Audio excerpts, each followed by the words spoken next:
Well, I did not have Marvel meets Overwatch in my 2024 bingo card. Did you? Like, I know publishers and companies still think hero shooters are all the rage and an easy way to make money, but still, like, you can't help but compare it to that game. So, what exactly is Marvel Rivals? Is it PvP only? How many heroes are there? Is it going to be any good? And finally, of course, the big question, when can you yourself try it out? Oh, and also, just for fun, editor, go ahead and put a counter on the top right corner of the video for every time I mention Overwatch. And yes, start it at 1 since I said it at the very beginning of the video. Okay, enough of that, let's just get into all the details. So, what exactly is Marvel Rivals? Well, if you were forced to give the simplest description of the game, you would probably say something along the lines of Overwatch meets Marvel characters. See, this is gonna be harder than I thought. You can't help but compare it. So, what exactly is in the game? Well, according to official news outlets, Marvel Rivals is a free-to-play 6v6 team-based game which is played from a third-person viewpoint. So basically, third-person Overwatch. See, it's really not that easy. Players can choose from a selection of Marvel superheroes and supervillains from the Avengers, Guardians of the Galaxy, X-Men, and more. That's cool they got the X-Men in there. So far, the confirmed player list includes those like Black Panther, Hulk, Loki, Iron Man, Penny Parker, Spider-Man, and Rocket Raccoon. We'll have to see who voices who in the game, but I do know for a fact that the voice actor for Spider-Man is the same Spider-Man from the Marvel Spider-Man game 2018, and of course, Spider-Man 2 over on the PS5 and PC. Now, one thing that seems to be unique to this game is the team-up attacks with teammates, where you can actually create new attacks and combos with specific characters, which will hopefully inspire people to both chat and work together while playing the game. I mean, this concept art right here of Iron Man and Hulk working together does look pretty cool. But again, that's concept art. How it's going to work in game, we're not really sure. One problem that Overwatch had / still has is the communication. While it has in-game commands that you can use with buttons or keys, a lot of people seem to stay off comms, especially as the game got older due to all the toxicity. If you followed any amount of Overwatch news since its launch, you know exactly what I'm talking about, and it never really got better, unfortunately.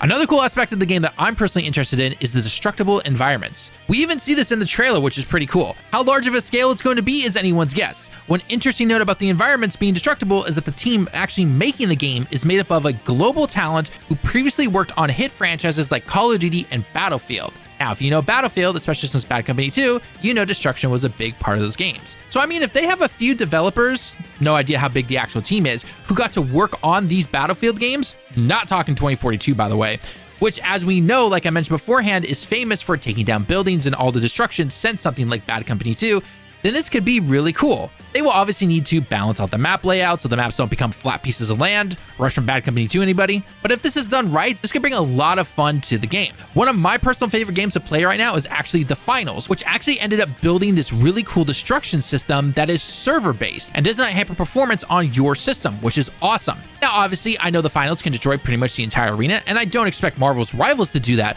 but still, it's a really cool feature. Anytime you can destroy things and change the layout of the map, that's always really fun. How far will NetEase take this? Again, is anyone's guess, but I'm really hoping that they at least have it in every single map and not just a couple of maps that they can use for promotional material. By the way, speaking of NetEase, the team making the game even says, use superpowers to alter environments, reshape the terrain, and craft a strategic advantage on the battlefield. Now, if you've seen any amount of marketing or news or trailers or anything, this is exactly what this is. Marketing. So as always, keep your expectations in check, because as we've seen with other games in the past, trailers will say one thing, the real game comes out, and it's a shell of its former self, essentially. So hopefully they're able to actually deliver on all this destruction. We'll just have to wait and see. Now, some last bits of information that have been given to us include the following. New characters will be released every season, which is really cool. We're not really sure how long the seasons are going to be. We can expect them to probably be 2 to 3 months like in most games, but we'll have to wait and see.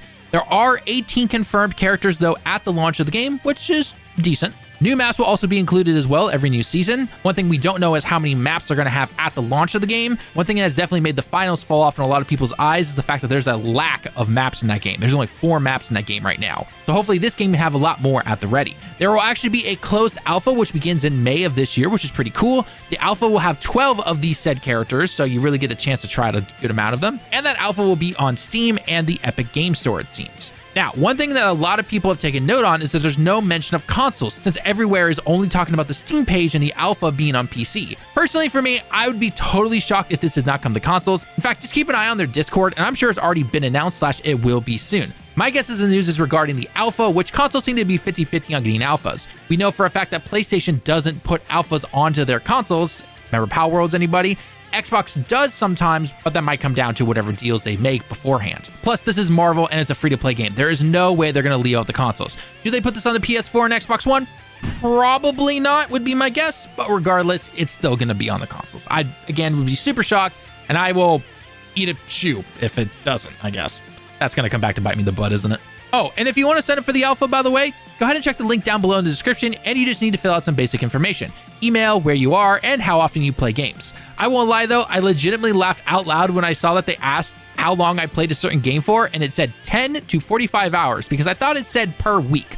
Luckily, it seems to just be the overall, but still. Final question it will ask you though is, can your PC handle the alpha? So we actually have the requirements for the alpha in terms of PC specs. It requires Windows 10, processor is looking at an Intel Core i5-6600K or an AMD Ryzen 5 1600. Memory is going to be 12 gigabytes of RAM. Graphics card is going to be an NVIDIA GeForce GTX 1060 or an AMD RX 580. DirectX is going to be version 12. Network is obviously broadband internet connection, and storage will be about 70 gigabytes of space. So I think most PC players will be able to handle this, and based on these specs, maybe it will come to last-gen consoles. Not really sure what's going to happen, but we'll just have to wait and see. Plus, the reason I say most PC players can probably handle this is just simply based on Steam's most popular PC parts.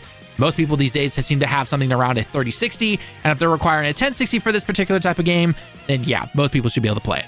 How is the game going to run though? Only time is going to tell. I hope they at least have dedicated servers. If they don't, whew, that could be a big miss. So overall, what do I personally think about this game? Does it have potential? Is it going to flop day one? I actually think it could have some potential, especially with the Marvel name behind it. I will say though, hopefully the developers and team behind the game don't mind getting compared to Overwatch. I mean, again, how can you not? But honestly, if I had to give them one piece of advice, own it. Anytime someone asks, stand strong and show why your game is better than Overwatch. We all know Overwatch has fallen on hard times. Talk about the maps, the destruction, the team combo moves, and more.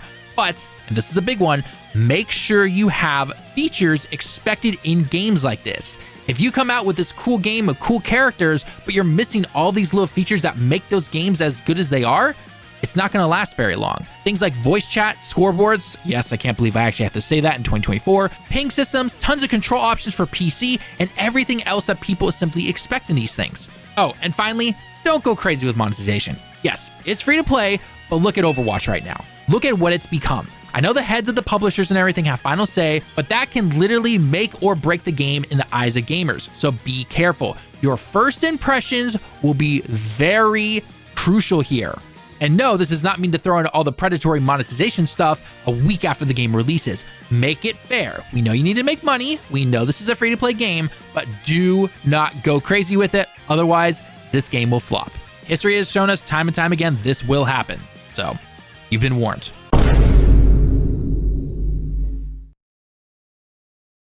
With all that being said, I want to turn the question to all of you now. What are your thoughts on the game? Do you think it's going to do well? Will it flop? What character are you most excited to try out? Me personally, I would say Black Panther and Penny Parker. I'm really interested to see how they can balance characters, since not everyone is long range and just simply shooting things. Someone like Black Panther needs to get up close and personal. Again, let us know all your thoughts down below in the comments.